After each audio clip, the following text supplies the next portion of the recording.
We're going to begin the class proper, Introduction to Psychology, with a discussion about the brain.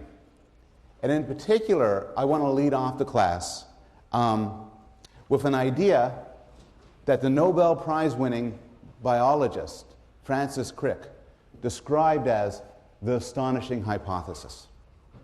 And the astonishing hypothesis is summarized like this. As he writes, the astonishing hypothesis is that you, your joys and your sorrows, your memories and your ambitions, your sense of personal identity and free will, are in fact no more than the behavior of a vast assembly of nerve cells and their associated molecules.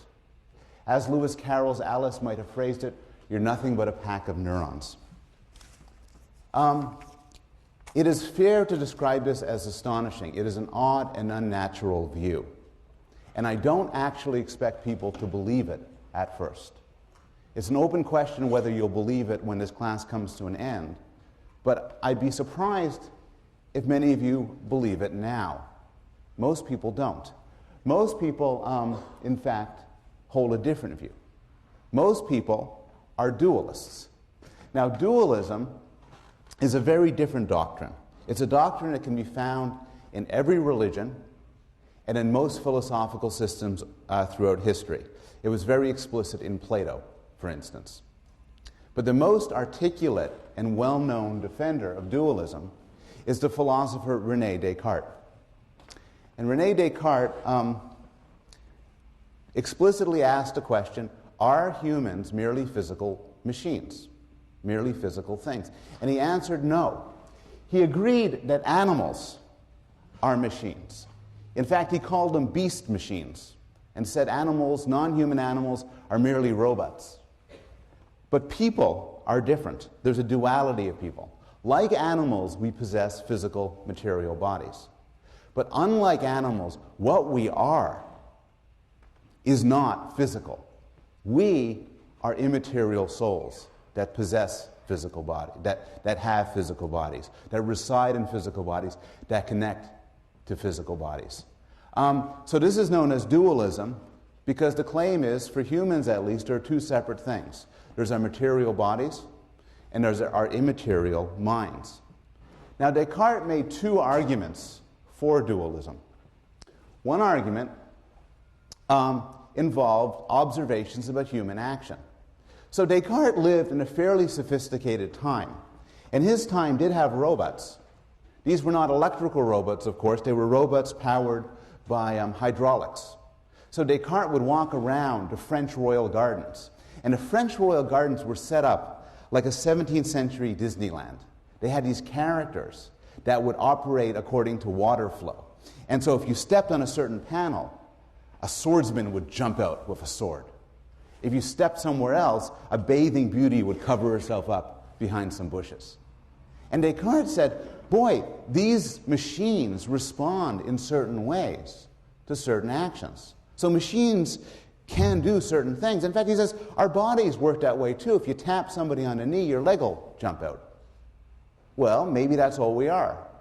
But Descartes said that can't be, because there are things that humans do that no machine could ever do. Humans are not limited to reflexive action. Rather, humans are capable of coordinated, creative, spontaneous things.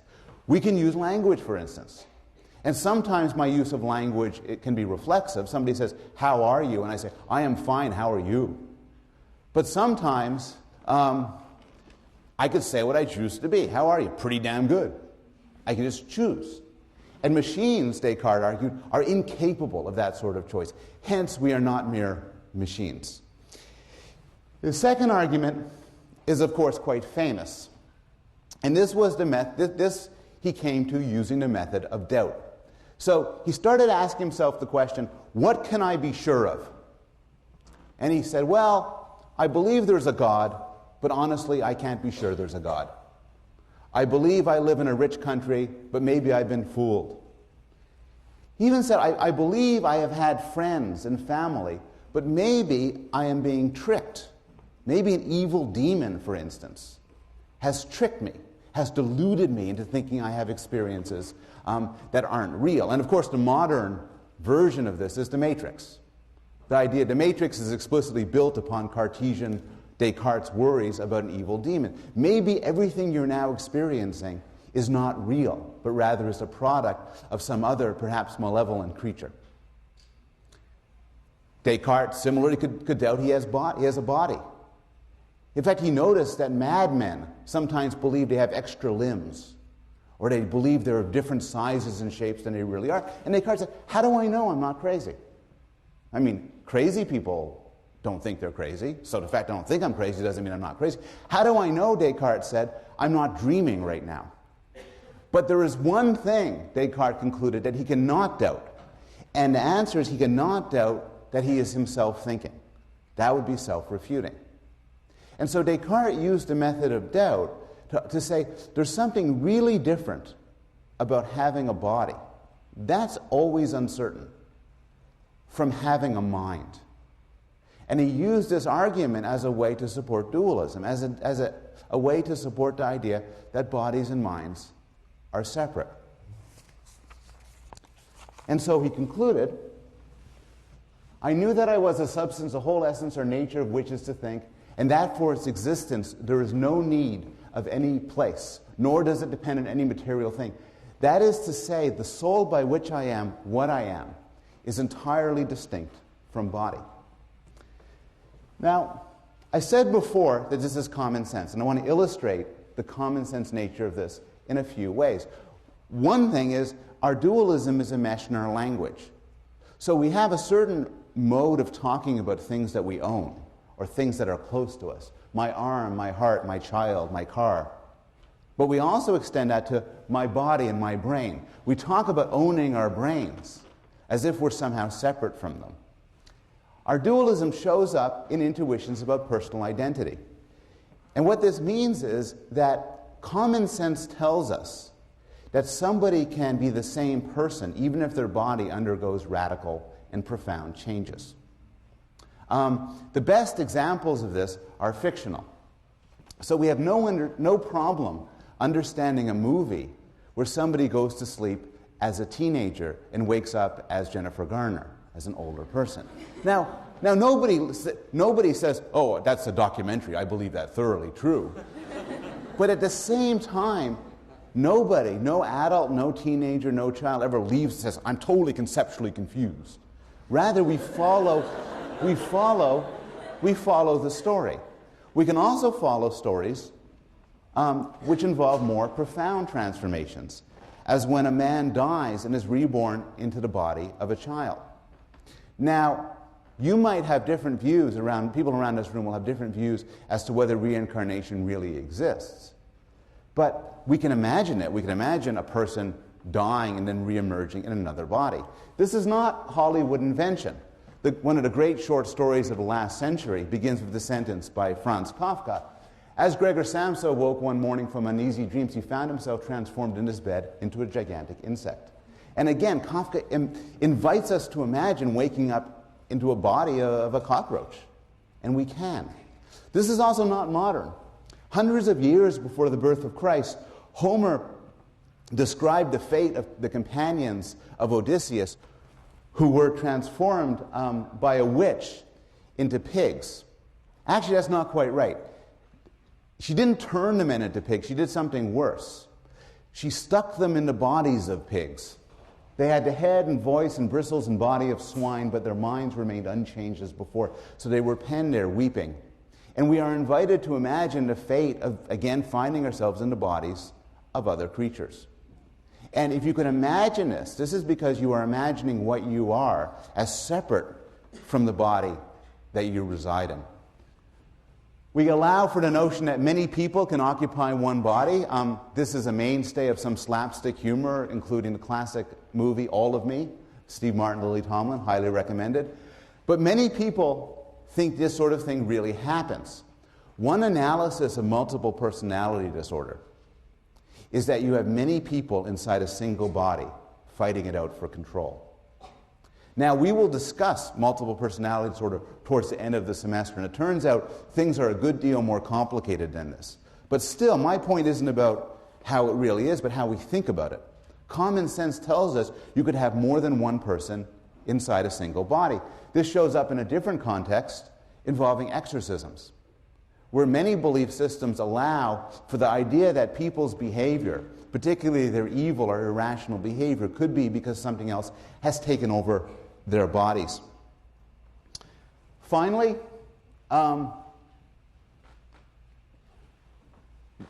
most people around the world, all religions, and most people in most countries at most times, believe that people can survive the destruction of their bodies.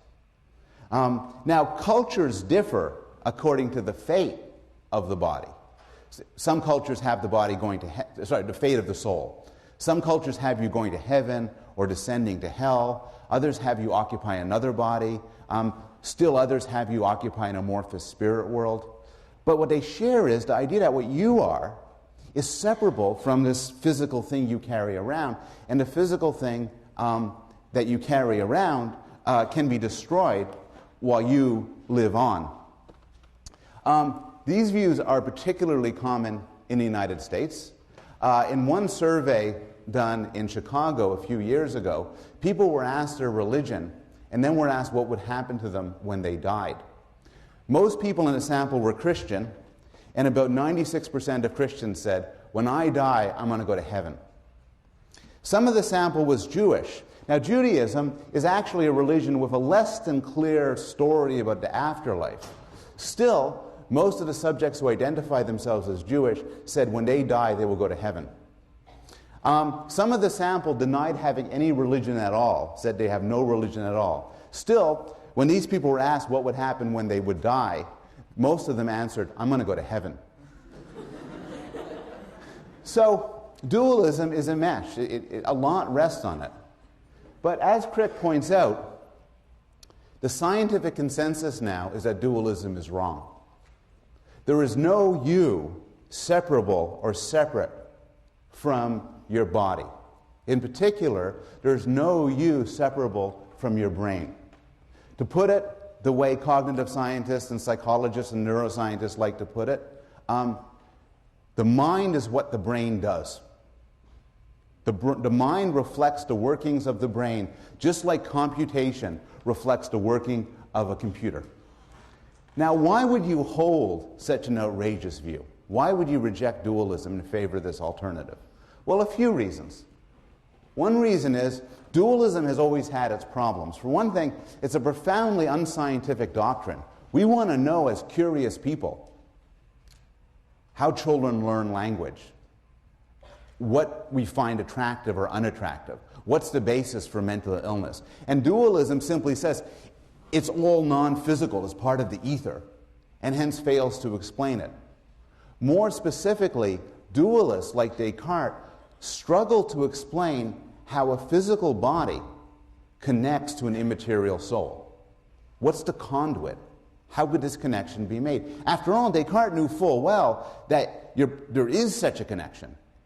Your body obeys your commands. If you bang your toe, stub your toe, you feel pain. If you drink alcohol, it affects your reasoning. But he could only wave his hands as to how this physical thing in the world could connect to an immaterial mind.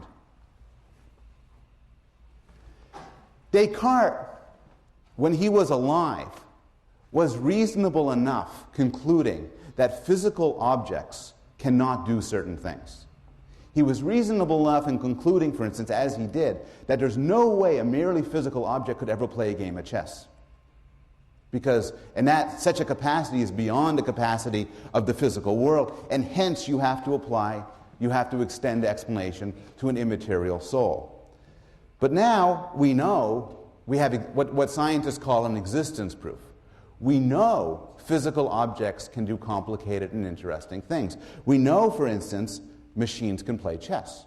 We know machines can manipulate symbols. We know machines have limited capacities to engage in mathematical and logical reasoning, to recognize things, to do various forms of computations. And this makes it at least possible that we are such machines.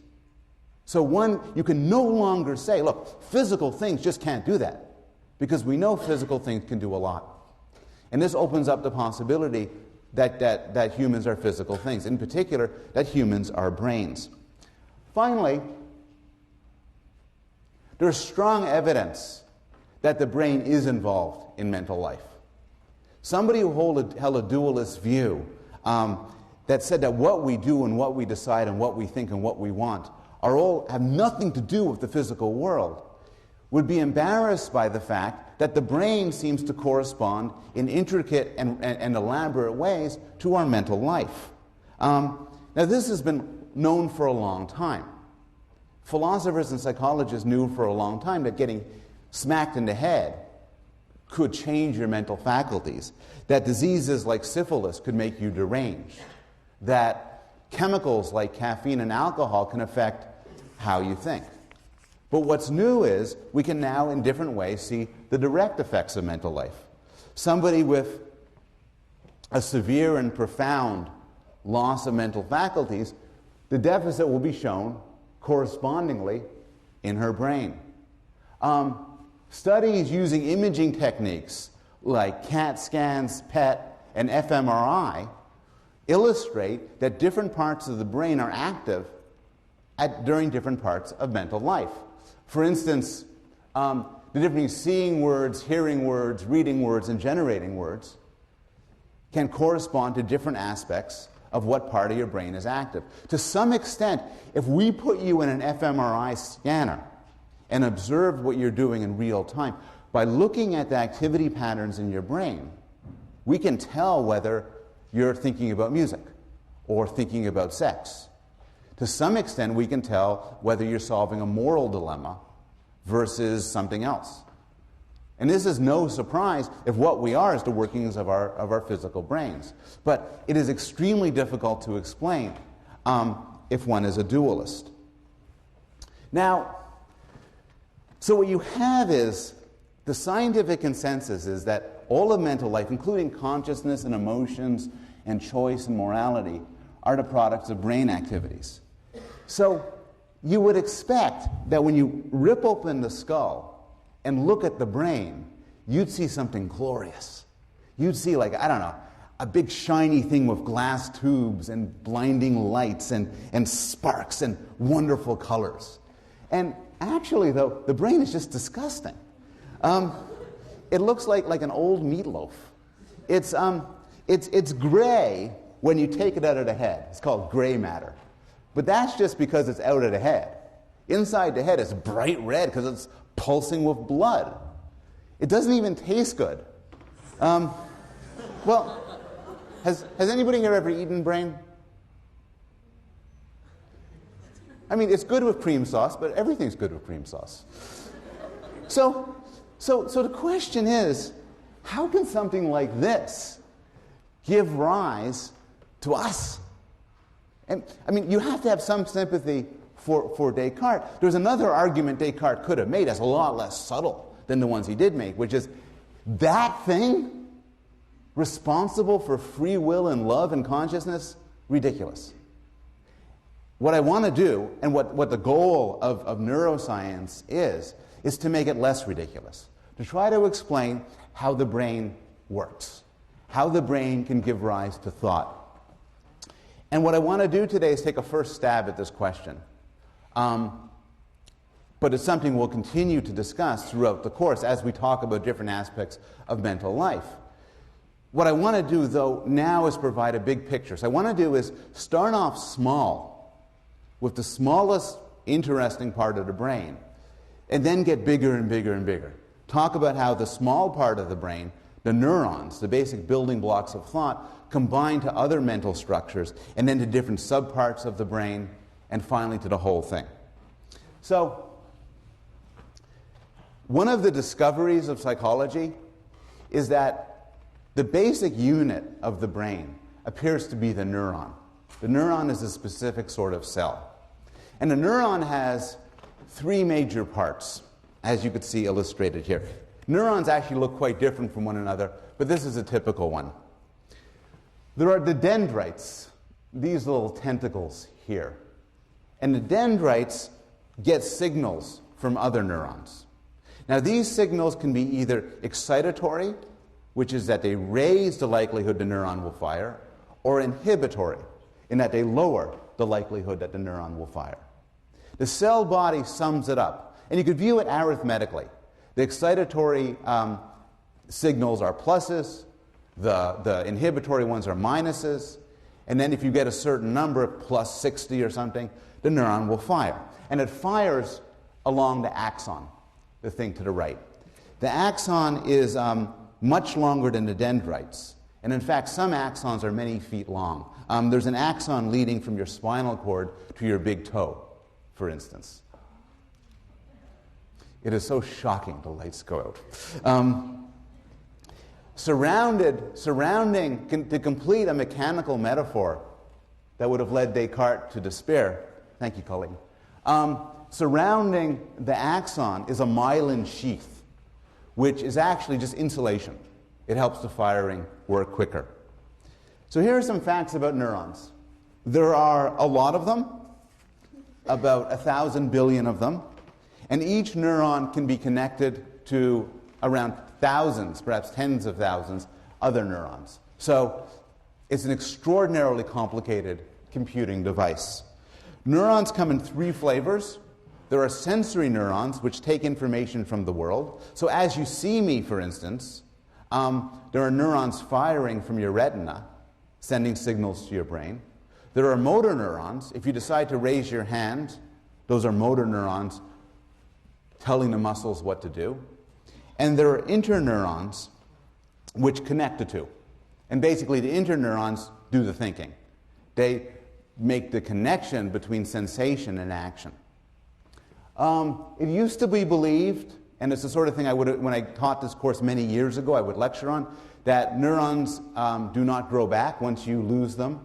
You never get them back. This is actually not true. There are parts of the brain in which neurons can regrow. One interesting thing about neurons is a neuron is like a gun. It either fires or it doesn't. It's all or nothing. If you squeeze the trigger of a gun really hard and really fast, it doesn't fire any faster or harder than if you just squeezed it gently. Now this seems to be strange.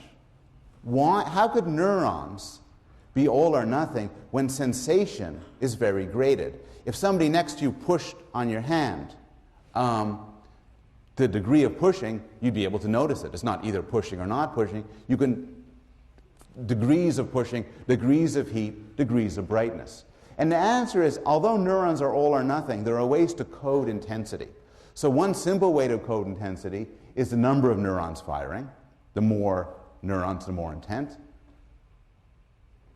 Another way to increase intensity is the frequency of firing. So I'll just use those two. The first one is the number of neurons firing. The second one is the frequency of firing. In that something is more intense if it's bang, bang, bang, bang, bang, bang, bang, than bang, bang, bang. And these are 2 ways through which neurons encode intensity. Now, neurons are connected, and they talk to one another. And it used to be thought they were tied to one another, like a computer. Like you take wires and you connect wires to each other. You wrap them around and connect them. It turns out this isn't the case. It turns out that neurons relate to one another chemically in a kind of interesting way. Between any neurons, between the axon of one neuron and the dendrite of another, there's a tiny gap. The gap could be about 1/10,000th of a millimeter wide. This infinitesimal gap. And this gap is known as a synapse. And what happens is, when a neuron fires, an axon sends chemicals shooting through the gap. These chemicals are known as neurotransmitters, and they affect the dendrites. So neurons communicate to one another chemically. These, again, the chemicals could excite the other neuron, excitatory, bring up the chances it will fire, or inhibit the other neuron, inhibitory. Now, neurotransmitters become interesting because a lot of psychopharmacology, both of the medical sort and the recreational sort, consists of fiddling with neurotransmitters. And so you could see this through some examples. There are two sorts of ways you could fiddle with neurotransmitters, and correspondingly, two sorts of drugs. There are agonists, and what an agonist does is increases the effect of neurotransmitters, either by making more neurotransmitters, or stopping the cleanup of neurotransmitters, or in some cases by faking a neurotransmitter, by mimicking its effects. Then there are antagonists that slow down the amount of neurotransmitters, either because they destroy neurotransmitters, or they make it hard to create more, or in some cases they go to the dendrite of the neuron and they kind of put a paste over it so that the neurotransmitters can't connect. And it's through these clever ways that neurons can affect your mental life. So for instance, there is a drug known as curare. And curare is an antagonist. It's a very particular sort of antagonist. It blocks motor neurons from affecting muscle fibers. What this does then is it paralyzes you. Because your motor neurons, you send a command to your arm to lift up, it doesn't work. You send your command to your leg to move, it doesn't work. The motor neurons are deactivated. And then, because the way you breathe is through motor neurons, you then die. There's alcohol. Alcohol is inhibitory. Now, this may be puzzling to people. It's mildly paradoxical, because you may be thinking, alcohol is not inhibitory. On the contrary, when I drink a lot of alcohol, I lose my inhibitions and become a more fun person. I become more aggressive and more sexually vibrant and simply more beautiful. And so, in what way is alcohol inhibitory? Well, the answer is it inhibits the inhibitory parts of your brain. So you have parts of your brain that are basically telling you now, largely in the frontal lobes, okay, keep your pants on, don't hit anybody, don't use bad words. Alcohol relaxes, shuts down those parts of the brain. If you take enough alcohol, it then goes down to inhibit the excitatory parts of your brain, and then you fall on the floor and pass out.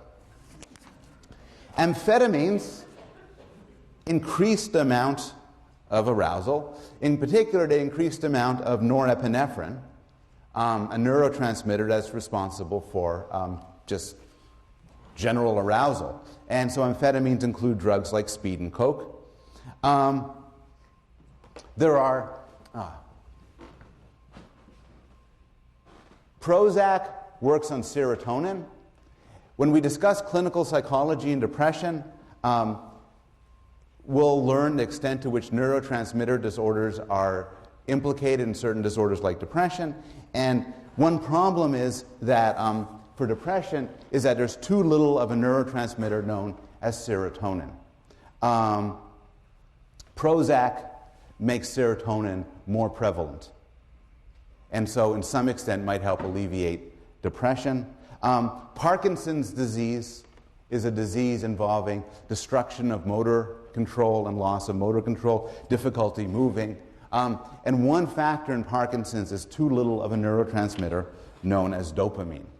The drug L-Dopa increases the supply of dopamine, and so does something to alleviate, at least temporarily, the symptoms of Parkinson's. So you have neurons, and they're clustered together, and they fire and they communicate to one another. So how does this all work to give rise to creatures who could do interesting things like talk and think? Well, again, it used to be believed that the brain is wired up like a computer, like a PC or a Mac or something like that. But we know this can't be true. It can't be true because there's two ways in which the brain is better than a computer. For one thing, the brain is highly resistant to damage. If you have a laptop, and I persuade you to open it up for me, and I take the pliers and kind of snip just about anywhere, your laptop will be destroyed. But the brain is actually more resilient. You can take a lot of brain damage and still preserve some mental functioning. To some interesting sense, there's some sort of damage resistance built into the brain that allows different parts of the brain to take over if some parts are damaged. A second consideration is the brain is extremely fast.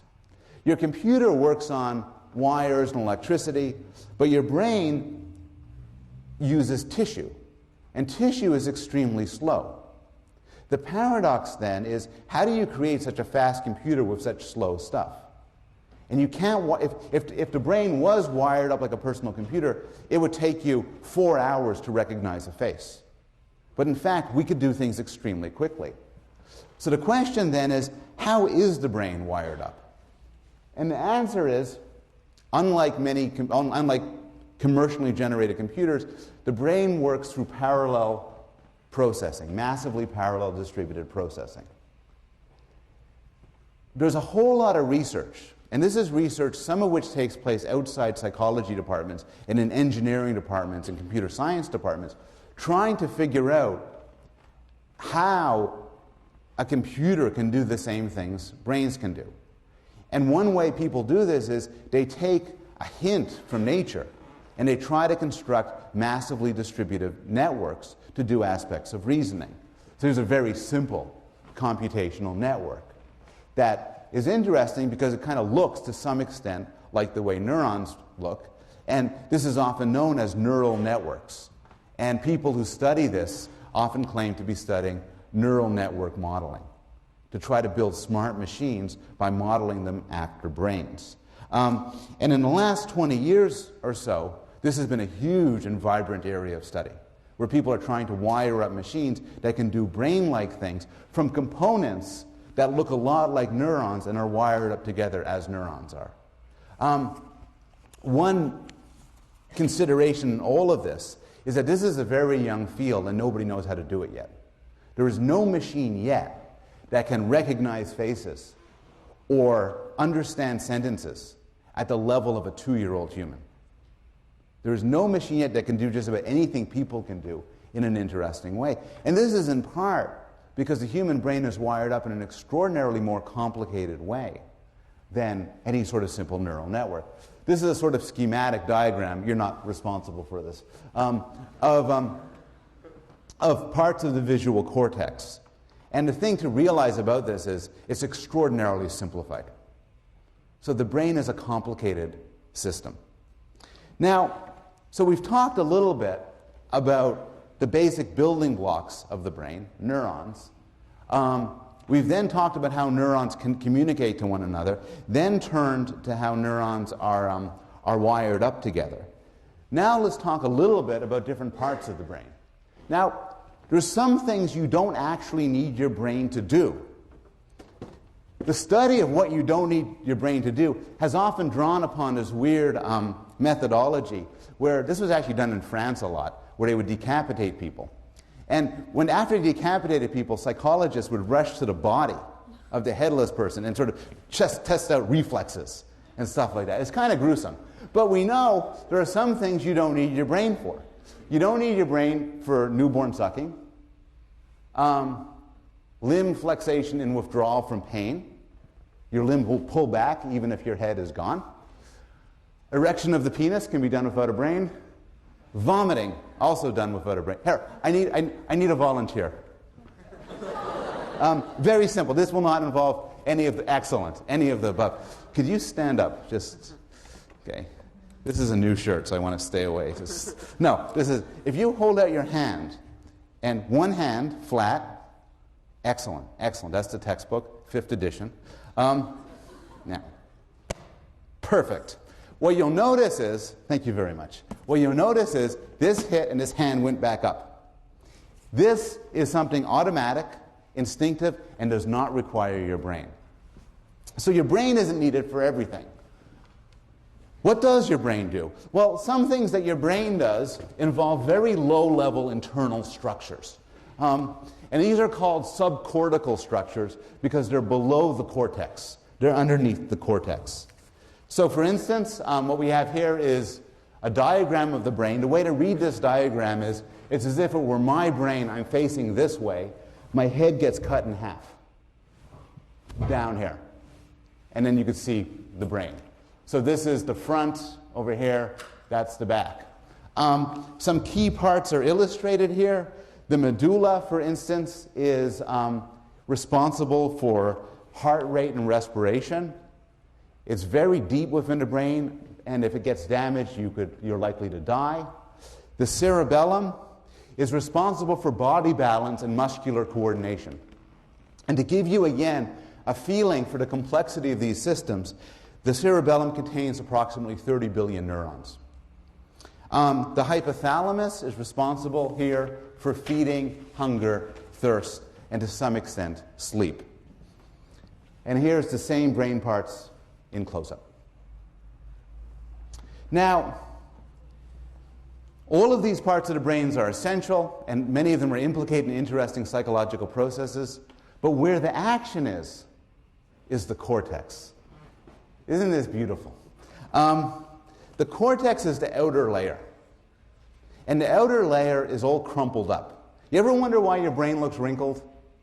That's because it's all crumpled. If you took out somebody's cortex and flattened it out, it would be about 2 feet square, sort of like a rug. And the cortex is where all the neat stuff takes place. Fish don't have any of it, so no offense to fish, but I think that's fish don't have much of a mental life.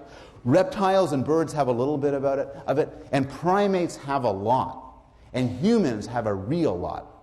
80% of the volume of our brain is cortex. And the cortex can be broken up into different parts, or lobes.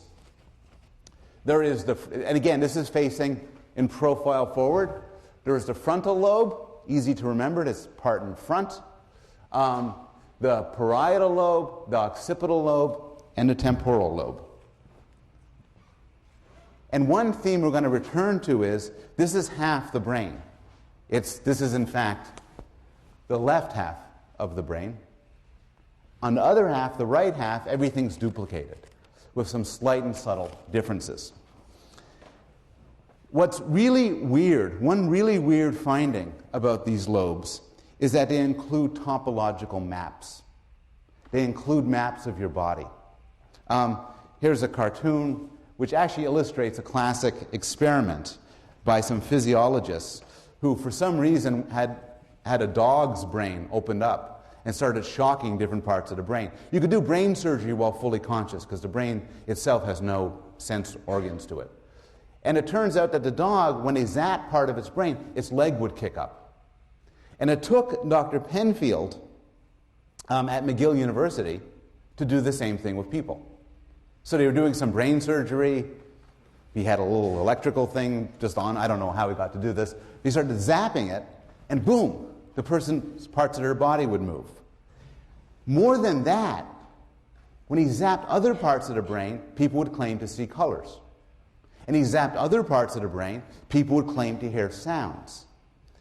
And other parts of the brain, people would claim to experience touch. And through his research and other research, it was found that there are maps in the brain of the body. There is a map in the motor part of the brain, the motor cortex, of the sort up on the left, and the sensory cortex of the sort that you could see on the right. And you could tell what's what by opening up the brain and shocking different parts, and those parts will correspond to the parts of the body shown in the diagram there. Now, 2 things to notice about these maps. The first is they're topographical. And what this means is that if two parts are close together on the body, they'll be close together on the brain. So your tongue is closer to your jaw than it is to your hip in the body. So too in both the motor cortex and the somatosensory cortex.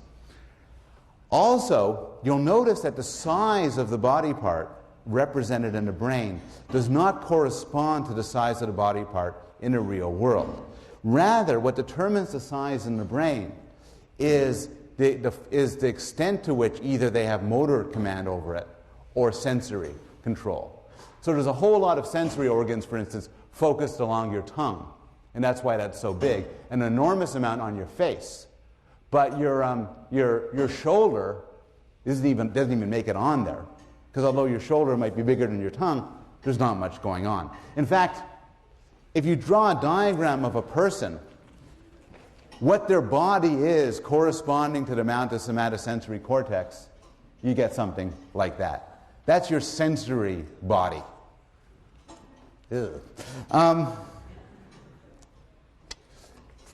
Now, so you have these maps in your head.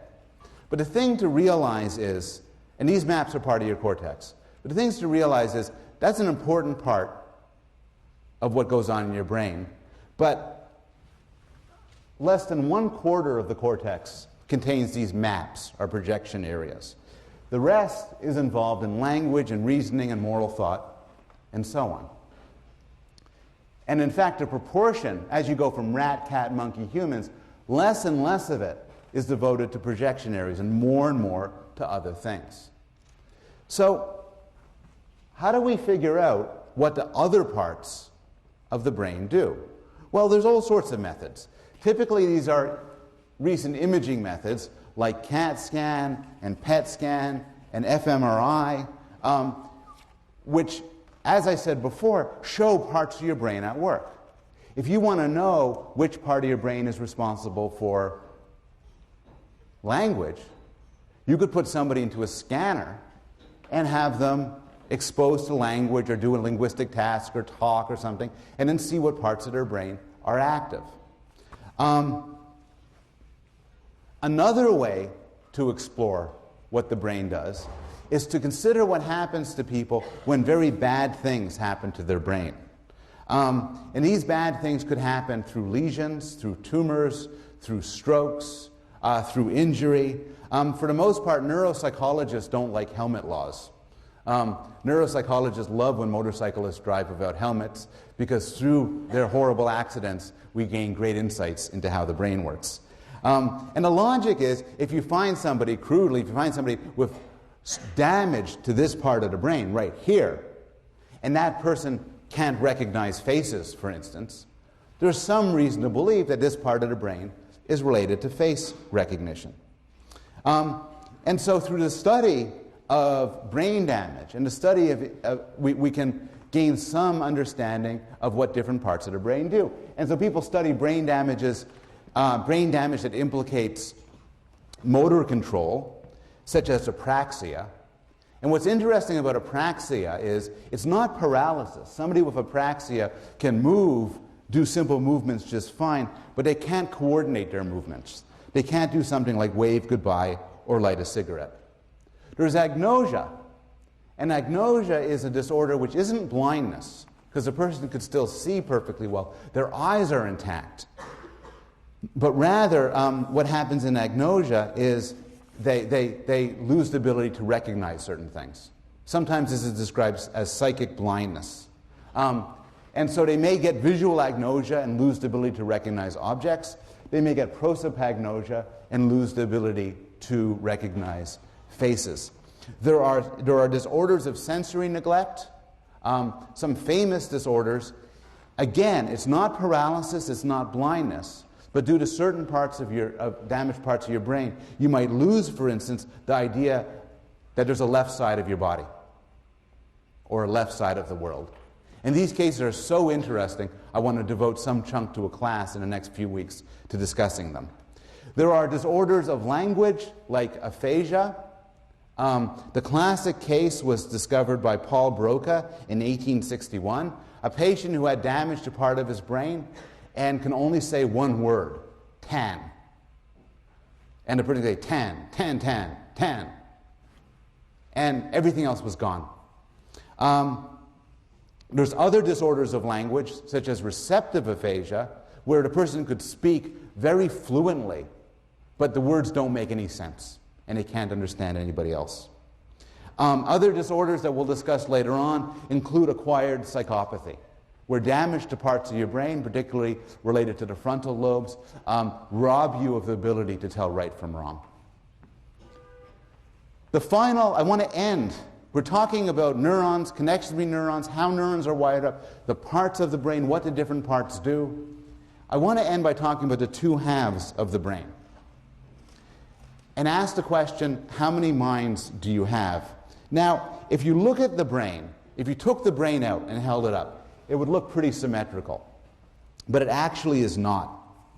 There are actual differences between the right hemisphere and the left hemisphere. How many people here are right-handed? How many people here are left-handed? How many people here are sort of complicated? Ambidextrous, don't know, bit of the right, bit of left people. Okay.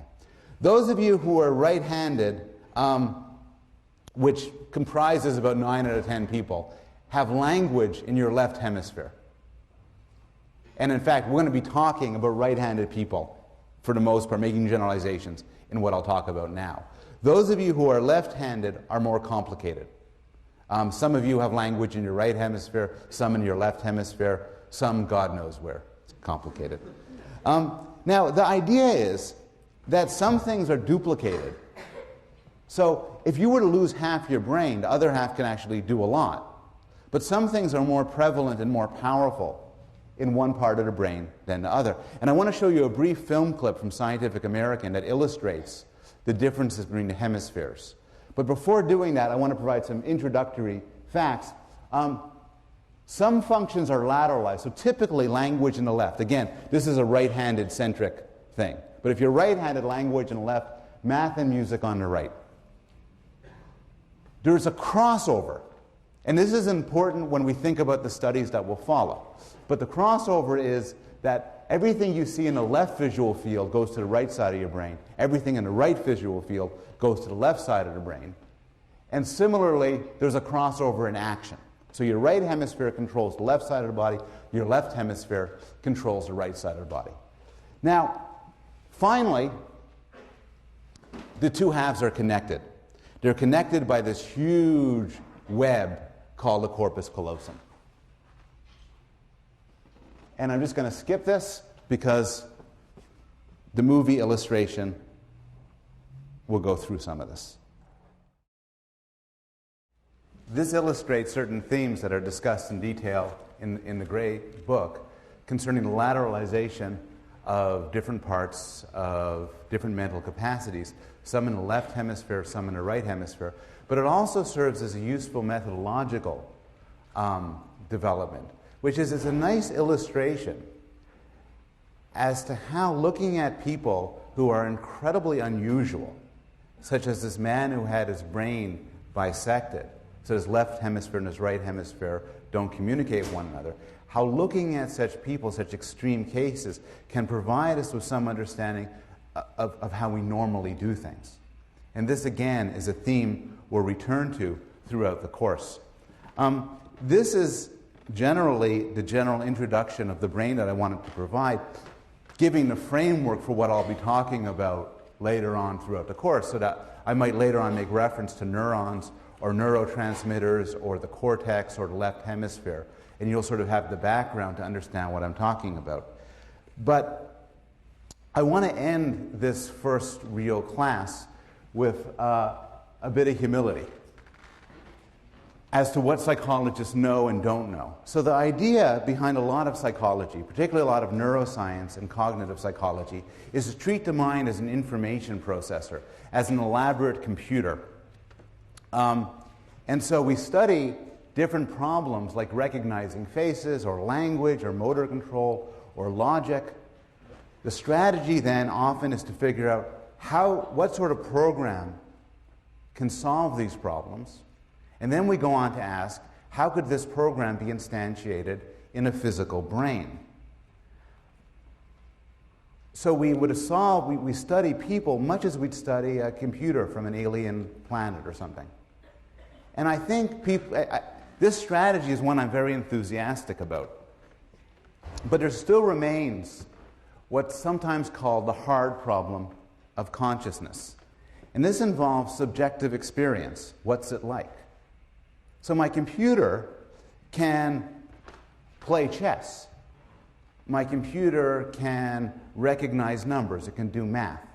And maybe it does it kind of the same way that I do it. But my computer doesn't have feelings in the same sense. These are two classic illustrations. This is from a very old Star Trek episode. It illustrates angst. I think his starship's about to go into the sun or something. And that's my older kid, Max, who's happy. And so the question is, how does a thing like that give rise to consciousness and subjective experience? And this is a deep puzzle. And although some psychologists and philosophers think they've solved it, most of us are a lot more skeptical. Most of us think we have so far to go before we can answer questions like Huxley's question. Huxley points out how it is that anything so remarkable as a state of consciousness comes about as a result of irritating nervous tissue is just as unaccountable as the appearance of the djinn, of the genie, when Aladdin rubs his lamp. It seems like magic that a fleshy lump of gray, disgusting meat can give rise to these feelings. The second bit of humility, what I'll end the class on, is I am presenting here, and I'll be presenting throughout this semester, what you can call a mechanistic conception of mental life. I'm not going to be talking about how beautiful it is and how wonderful it is and how mysterious it is. Rather, we're going to be trying to explain it. We're going to be trying to explain fundamental aspects of ourselves, including questions like how do we make decisions, why do we love our children, what happens when we fall in love, and so on. Now, you might find this sort of project in the end to be repellent.